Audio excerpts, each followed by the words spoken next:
ወስዶ ወንዝ ውስጥ መጨመር ማለት ነው። እና አስክሬን እንደ አረቦችኛ ምን ይሉናል?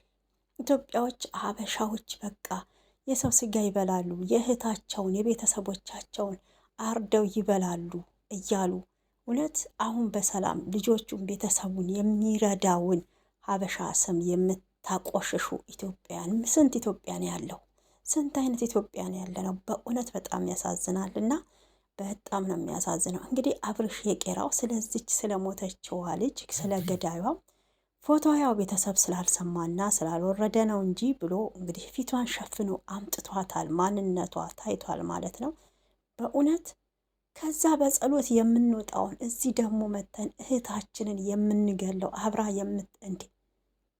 ቢያንስ በሰው ሀገር እኮ ተዛዝነን እኔ ኢትዮጵያ ሀበሻን የሚያውቀው እማቀው እውነት ችግር ሲደርስብን አብሮ የሚያለቅስ በደስታ አብሮ የሚስቅ ነው እንጂ እንደዚህ አይነት ሰው ቆራርጦ ይጣላል። በጣም በጣም በጣም አጸያፊ ነገር እየተደረገ ነው። ፈጣሪ ልቦና ለሁላችንም ይስጠን። እንደ ጓደኛ ያላችሁ 4 5 አብራችሁ በየኢጃዛው ቤታው በየመናፈሻው የምትዝናኑ ለራሳችሁ ጥንቃቄ አድርጉ ማለትን እወዳለሁ ማለት ነው። እኔስ ጓደኛ የሚባል የለኝም፣ እግዚአብሔር ይመስገን። ጓደኛዬ ስልኬ ነው።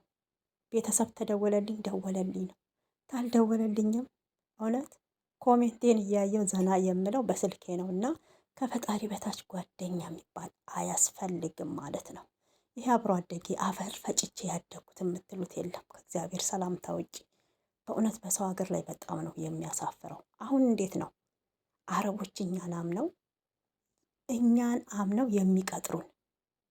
ምን አይነት ጭካኔ ነው ግን የገባብን? እኛ ሀበሻዎችማ በእውነት በሀገር ውስጥም በሰው ሀገርም አርፋችሁ አትቀመጡ፣ ግደሉ፣ ተገዳደሉ ብቻ ተብለን የተረገምን ነው የሚመስለው። እግዚአብሔር ሆይ ፈጣሪ ሆይ፣ ኧረ ኧረ ኧረ በጣም የጭካኔ ጥግ ማለት ነው። እኔ እጃችሁ እንዴት ችሎ ነው ገላችሁ ቆራርጣችሁ ሽንኩርት የምከትፉ መሰላችሁ? እንዴ የሰውን ነፍስ ህይወትን አጥፍታችሁ እንግዲህ በካሜራ ተያሽ። የአንቺ ህይወት ምንድን ነው? እሷስ አንድ ይዘዋለች፣ የማይቀረው ቦታ ሄዳለች።